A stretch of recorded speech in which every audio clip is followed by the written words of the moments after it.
sempre atentos permanecem em mim.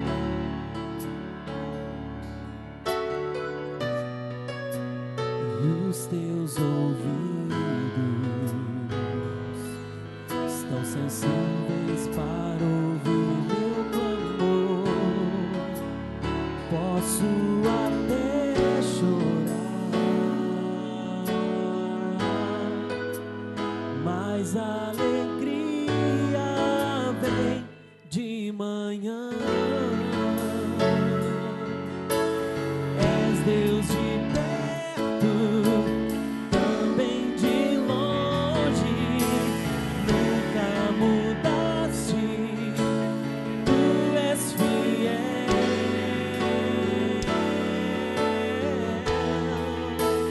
Deus de aliança, Deus de promessas, Deus que não é homem pra mentir. Tudo pode passar, tudo pode mudar, mas tua palavra vai se cumprir.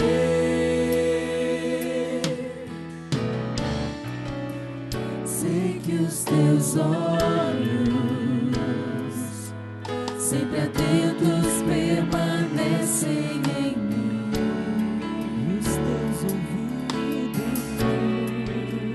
E os teus ouvidos São sensíveis para ouvir meu clamor. Posso até chorar, mas a alegria vem de manhã. És Deus de perto, também de longe, nunca mudaste, tu és fiel.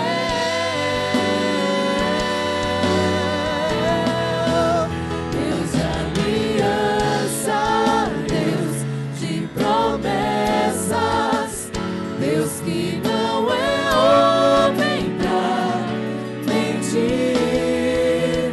Tudo pode passar, tudo pode mudar, mas tua palavra vai se cumprir. Posso enfrentar o que for, eu sei quem luta por mim. Seus planos não podem ser frustrados. Minha esperança está nas mãos do grande eu sou. Meus olhos vão ver o impossível acontecer. Deus de aliança, Deus de promessas, Deus que não é homem pra mentir. Tudo pode passar, tudo pode mudar, mas tua palavra vai se cumprir. mais uma vez, só a igreja. Deus de aliança, Deus de promessas, Deus que não é homem pra mentir. Declare isso, meu irmão, essa noite. Tudo pode passar, Declare essa verdade. tudo pode mudar, mas tua palavra vai se cumprir. Deus de aliança, Deus de promessas, Deus que não é homem pra mentir. Tudo pode passar, tudo pode mudar, mas tua palavra vai se cumprir.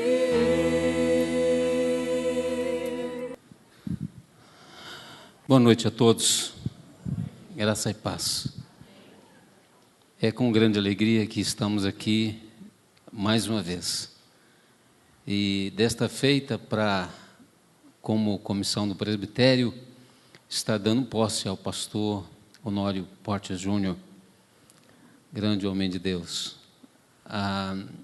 como pastor efetivo para 5 anos. O presbitério nomeou essa comissão. Eu passo a apresentá-los. Presbítero José Amâncio é presbítero na nossa igreja, 9ª igreja de Uberlândia. Presbítero Baltazar Hermenegildo, presbítero na 6ª igreja presbiteriana, juntamente com o reverendo Paulo César Nunes, que é o pastor lá da 6ª igreja, que vai proceder à posse do reverendo.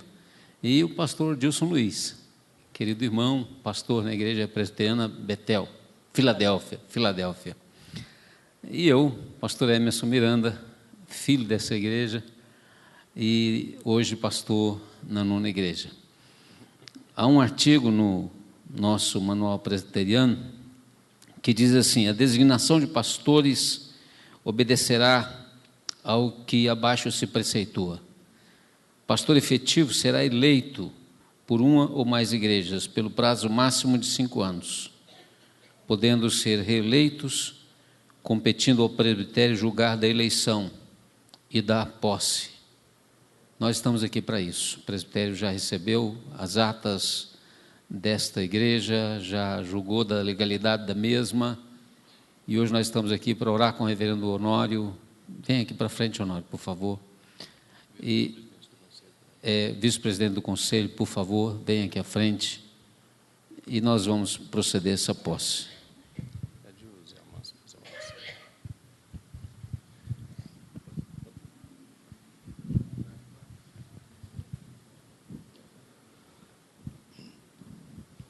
Oramos. Pai querido, Pai eterno, Pai de misericórdia, Pai de amor, Deus do céu e da terra. Pai, muito obrigado por esse privilégio de estarmos aqui em Tua casa. Obrigado, Pai, por esse privilégio de participar desse banquete espiritual. Peço, Pai, que o Senhor esteja guiando todos os momentos desse banquete, Pai, e que seja para a honra e glória do Teu santo nome, Pai. Agradeço em nome do Senhor Jesus.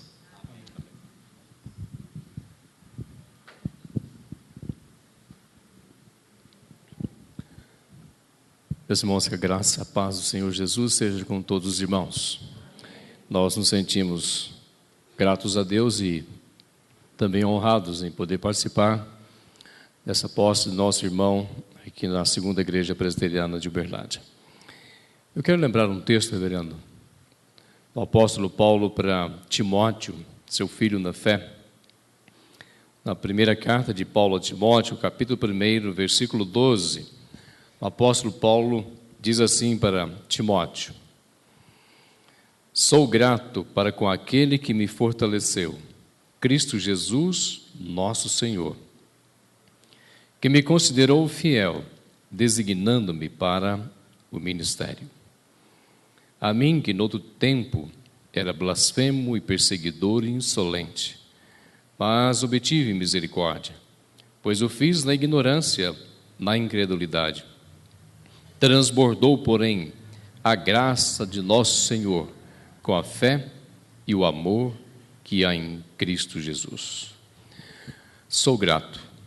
Paulo tinha um sentimento de gratidão, profunda gratidão, pelo feito de Jesus em sua vida. Sou grato para com aquele que me fortaleceu, Cristo Jesus. E a razão, ele diz, que era em tempos antes de Cristo, um blasfemo, um homem perseguidor da igreja do Senhor Jesus Cristo, mas agora ele é considerado pelo Senhor Jesus Cristo um fiel ministro, sendo designado para o ministério. Paulo compreende a importância daquele ato de Jesus. E Paulo valorizou e muito a sua vocação como ministro de Deus. E ele foi reconhecido por tantos homens daquele tempo, por tantas igrejas, como um homem de Deus. E ele ainda é reconhecido em nossos tempos hoje, tantos séculos depois, como um grande homem de Deus. Paulo dizia que Deus o elegeu, Deus o escolheu, Cristo o separou para o sagrado ministério. O presbitério do Pontal do Triângulo Mineiro reconhece e vem homologar a eleição que os irmãos fizeram deste jovem ministro do Senhor como pastor desta igreja por um período de 5 anos.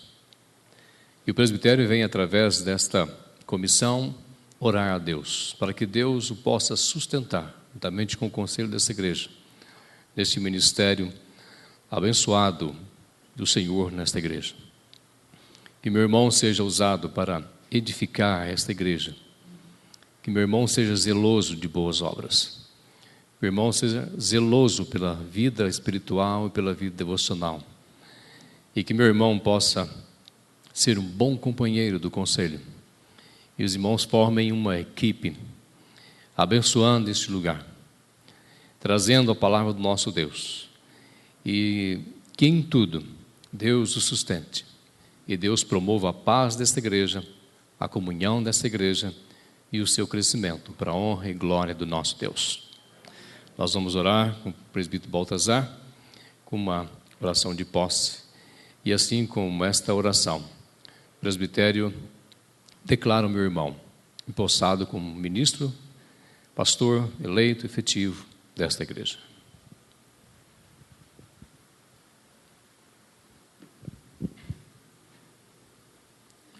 Bendito Deus e amado Pai, rendido o teu trono de graça, te agradecemos pelas bênçãos derramadas sobre o teu povo.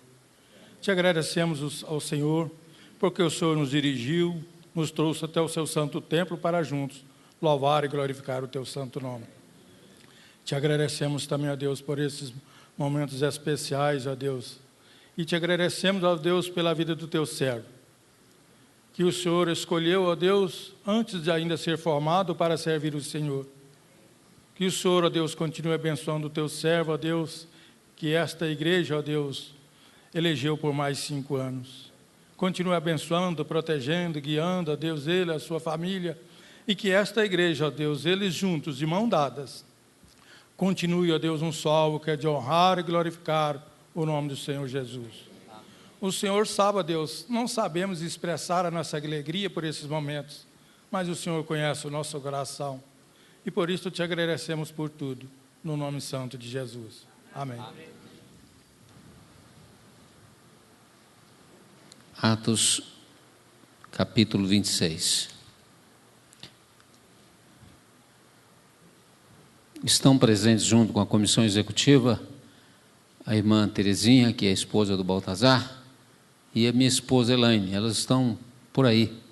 Por favor, fiquem de pé para o presbitério conhecê-las. Elaine, minha esposa, está lá. E a Terezinha, querida irmã, esposa do Baltazar. Eu creio que os demais membros não estão acompanhados de suas esposas, né, Dilson? A Denise ficou lá.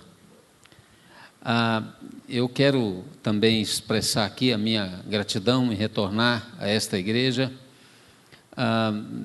Tenho uma afeição toda especial para com essa igreja e para com todos aqueles que me viram crescer aqui. Não cresci muito, né? Mas pelo menos um pouquinho. E como bem orou aqui o irmão da música, que Deus continue levantando novos obreiros, porque eu sei de pelo menos 15 pastores e evangelistas que Deus levantou no meio desta igreja. Isso que eu tenho informação, porque tem muitos que devem ter 22, muitos que vieram depois da minha geração, que eu não tomei ainda conhecimento. E Fernando, eu trabalho com o reverendo Demerval, a quem estimo profundamente, e hoje tenho o privilégio de vê-lo depois de tantos anos. Então é uma honra ver aqui o Fernando, enfim, tantos irmãos, eu vejo daqui tanto rostinho da minha época, ou vendo, por exemplo, Lucas, que a gente viu bebezinho, né? Aí já homem feito, dentre tantos. Vi o Marden, colega e vizinho, com a esposa. Fiquei muito honrado em vê-los aqui, viu, Marden? Uma honra poder ver a sua família aqui conosco. Eu quero trazer aqui para os irmãos nessa noite a meditação no texto de Atos, capítulo 26. Eu vou ler apenas os versos de 16 a 20. De 16 a 20. Acompanhe, por favor, a leitura.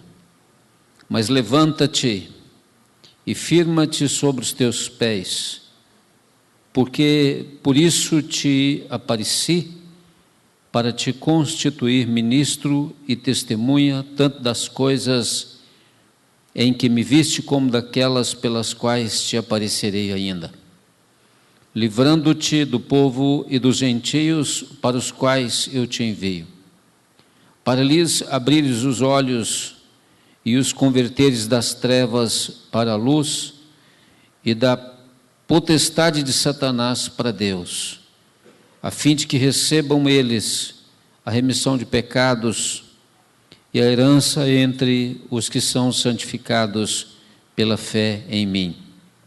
Pelo que, ó rei Agripa, não fui desobediente à visão celestial, mas anunciei primeiramente aos de Damasco e em Jerusalém e por toda a região da Judéia e aos gentios, para que se arrependessem e se convertessem a Deus, praticando obras dignas de arrependimento.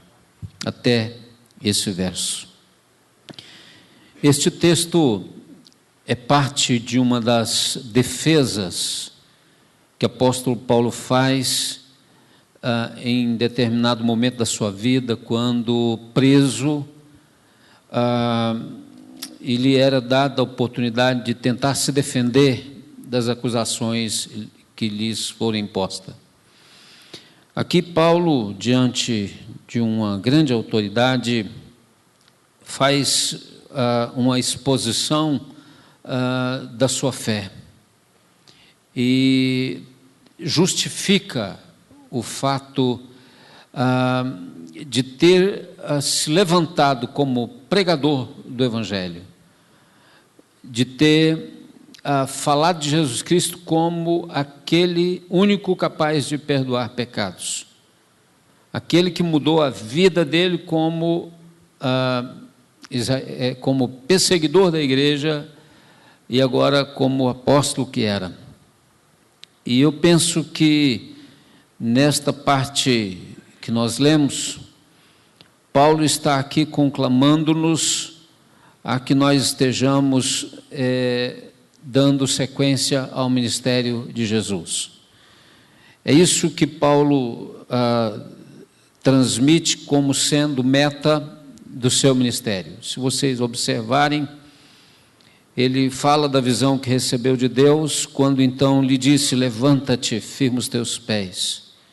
Foi para isso que eu te constituí testemunha, para que você pudesse abrir os olhos das pessoas com o Evangelho de Jesus Cristo e os ajudar nesse processo de conhecer Jesus.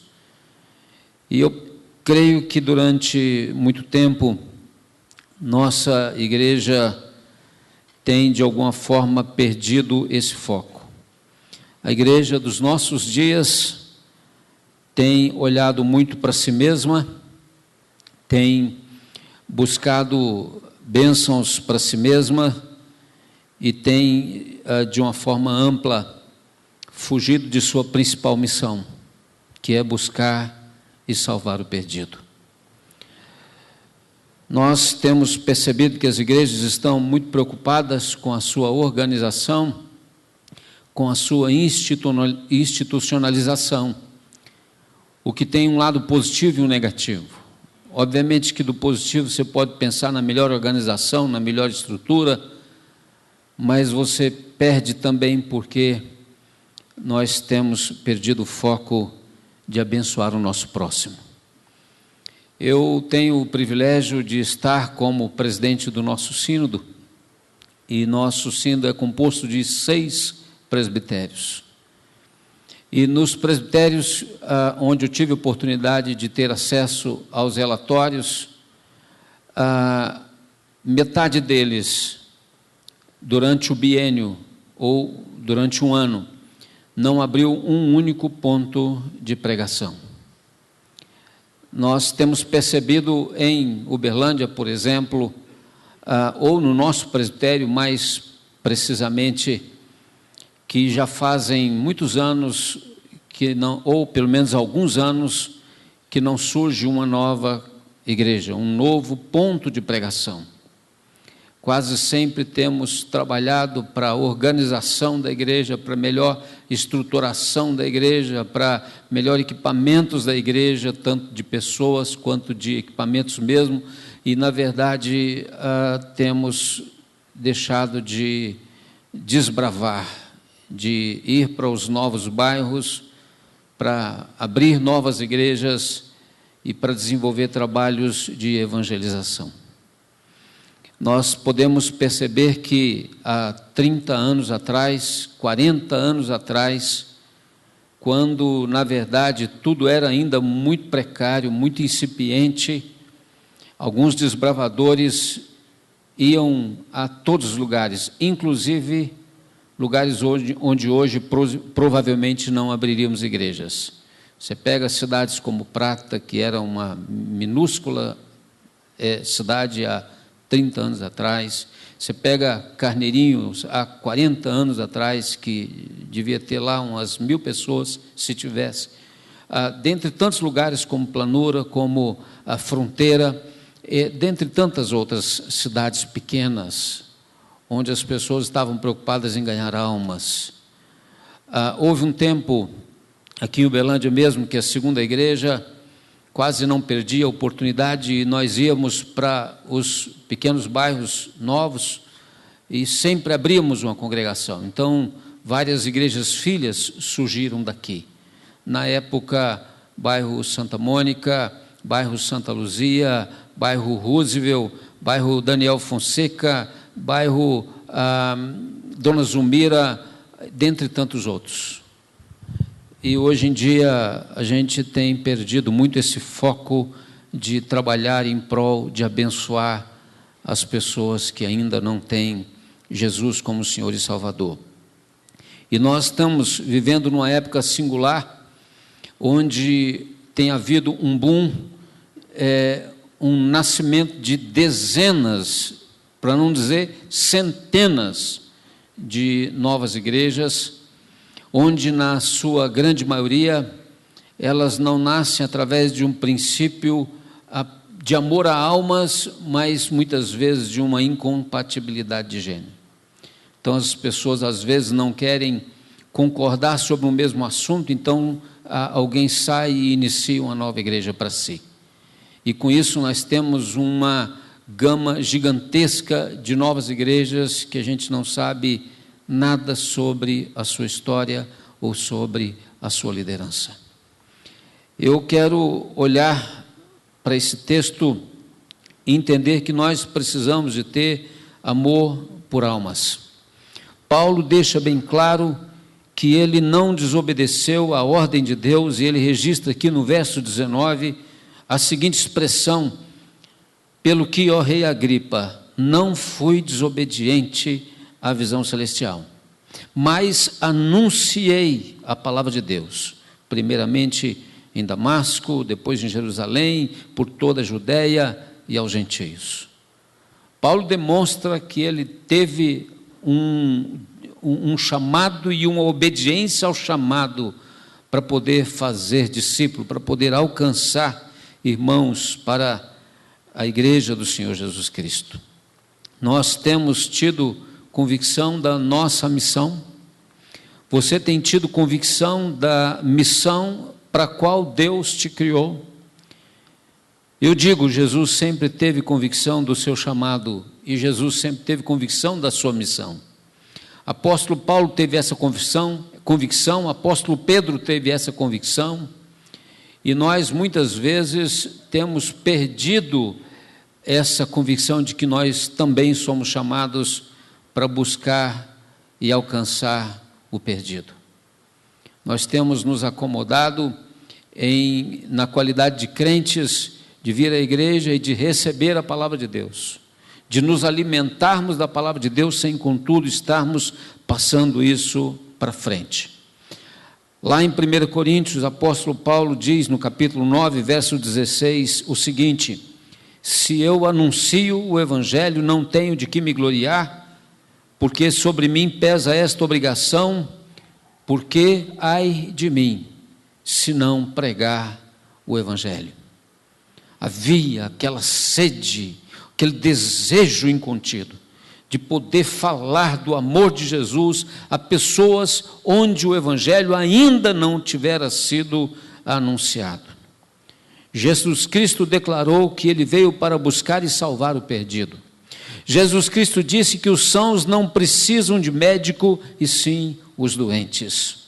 E nós sabemos que essa é uma realidade nos dias de hoje, e existe uma quantidade singular de pessoas que estão desorientadas, provavelmente prontas para serem recebidas, para terem Jesus no seu coração. E a gente está aí, muitas vezes, apenas recebendo e não dispostos a buscar e salvar o perdido. Jesus chama os seus discípulos para sair para outras cidades, para outras aldeias, onde pudesse pregar, onde pudesse ensinar também naqueles outros lugares. E ele diz: porque foi essa a finalidade para a qual eu vim. É necessário que eu anuncie o evangelho do reino de Deus também em outras cidades, pois para isso é que eu fui enviado. Jesus afirma que ele veio e cumpriu a obra que lhe fora confiada nas suas mãos. E ele fez a afirmação do que o profeta já houvera dito no passado: o Espírito do Senhor está sobre mim, porque o Senhor me ungiu para pregar boas novas aos quebrantados, e enviou-me a curar os quebrantados de coração e a proclamar libertação aos cativos e pôr em liberdade os algemados. Jesus Cristo sempre trabalhou com convicção do seu chamado, convicção da sua missão. Os apóstolos nunca perderam o foco principal da sua missão, e quando a gente olha a história da igreja apostólica, nós percebemos que eles sempre tiveram aquele desejo de fazer cumprir a sua missão. E eles oravam a Deus e diziam: ó Deus, tenha misericórdia e nos dê intrepidez para anunciar a sua palavra. O clamor da igreja apostólica, o clamor daqueles apóstolos, era para que Deus lhes abrisse portas para a oportunidade de pregar a palavra de Deus. E nós lemos em Atos 4:13, que ao verem a intrepidez de Pedro e de João, sabendo que eram homens simples, admiraram-se e reconheceram que eles realmente haviam estado com Jesus. A vida daqueles homens, a autoridade que eles tinham, falava muito forte. Os apóstolos, portanto, sempre lutaram, sempre buscavam cumprir a sua missão, falar a tempo e a fora de tempo, não olhando para as ameaças que viviam na época, mas clamavam para que Deus lhes revestisse de autoridade, lhes revestisse de intrepidez para anunciarem a palavra de Deus. O apóstolo Paulo sabia que seu foco era anunciar o evangelho em todos os lugares, tanto que ele focou fazendo várias viagens missionárias, pregando o evangelho onde ele ainda não tinha sido anunciado, e por causa desse foco muitas igrejas novas surgiram em toda a região por onde ele passou. E ele fala, portanto: ai de mim se não pregar o evangelho. Eu acredito que, se para nós que somos também discípulos de Jesus Cristo perdermos essa missão, a nossa igreja tende a morrer em alguns anos. Se a nossa igreja não der continuidade à sua função primordial, ela vai viver para si mesma. E se ela não alcança o novo, se ela não alcança o perdido, se ela não trabalha focado na evangelização, ela tende a sucumbir. Paulo dizia: portanto, para mim o viver é Cristo e o morrer é lucro. Jesus Cristo nos diz que a nossa principal missão era dar sequência ao seu ministério. Tanto que ele nos ensina no Sermão do Monte que nós somos sal da terra e somos luz do mundo. Nós somos raça eleita, sacerdócio real, nação santa, povo de propriedade exclusiva de Deus, com a finalidade de anunciar, de proclamar Jesus Cristo e a sua salvação. Se nós perdermos isso de mente, nós estamos deixando de lado a maior de todas as honras, o maior de todos os privilégios, que é de poder anunciar o amor de Jesus Cristo. Eu gostaria de pensar com os irmãos de que é necessário que nós entendamos que as dificuldades não devem abater ou prejudicar a nossa missão. Pelo contrário, precisamos ter perseverança. Jesus nos diz que aquele que põe a mão no arado e olha para trás não é apto para o reino de Deus. E Jesus Cristo nos adverte que nos estaria enviando como ovelhas para o meio de lobos, mas que fôssemos prudentes e que fôssemos simples. Obviamente que nós precisamos de atentar para a nossa missão, para cumpri-la. Quantos de nós temos tido no coração uma convicção de que precisamos falar de Jesus para as pessoas com quem trabalhamos, as pessoas que convivem ao nosso redor? Quantos de nós temos nos esforçado para cumprir a nossa missão?